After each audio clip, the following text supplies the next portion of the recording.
Bienvenue dans cette nouvelle vidéo de Lexical Info. Financement du terrorisme au Mali, l'Algérie sur le banc des accusés. N'oubliez pas de vous abonner juste en bas de cette vidéo. Territoire par les autorités de la transition, le régime algérien a adopté des tactiques dignes d'une guérilla.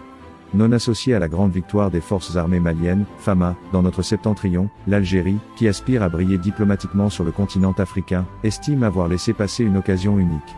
Voyant son image, sa force de proposition, sa médiation, et surtout sa crédibilité, subir un revers depuis la reprise de cette ville par notre vaillante armée le 14 novembre dernier, l'Algérie a d'abord déployé ses forces sombres, terroristes, pour déstabiliser le Mali. Acculés et traqués, ces groupes terroristes ont tout abandonné avant de trouver refuge sur le sol algérien. Depuis ces bases, ils tentent désespérément de mener des attaques au Mali, mais en vain.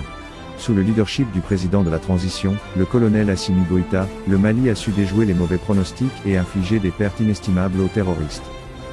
Face à la pression sur notre territoire, les terroristes ont tenté de s'installer chez nos voisins du Burkina Faso et du Niger, tous membres de l'Alliance pour le Sahel, AIS, qui ne leur laisse aucun répit.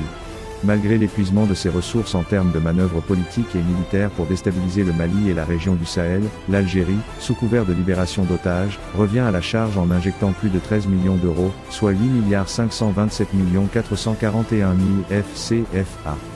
Selon un média occidental, 3 ressortissants italiens d'une même famille, enlevés au Mali en mai 2022, ont été libérés dans la nuit du 26 au 27 février 2024, comme l'a annoncé le gouvernement italien mardi. Malgré leur longue détention, ils sont en bonne santé et auraient déjà été rapatriés à Rome hier mardi.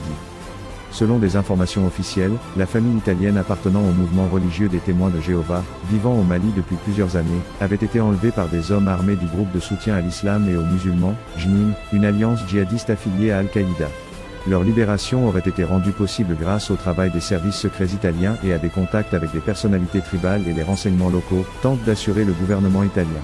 Or, selon nos informations, Al-Ghabas Eg Intala, Ahmed Eg Bibi et Khaled Eg Mohamed, fils de Mohamed Eg Intala, 3 terroristes, ont négocié avec Iyad Eg Ghali, l'émir du groupe de soutien à l'islam et aux musulmans, avec le soutien des autorités et services de renseignement algériens et italiens, la libération des 3 otages italiens contre le paiement de la somme de 13,5 millions d'euros, soit plus de 8 milliards de FCFA.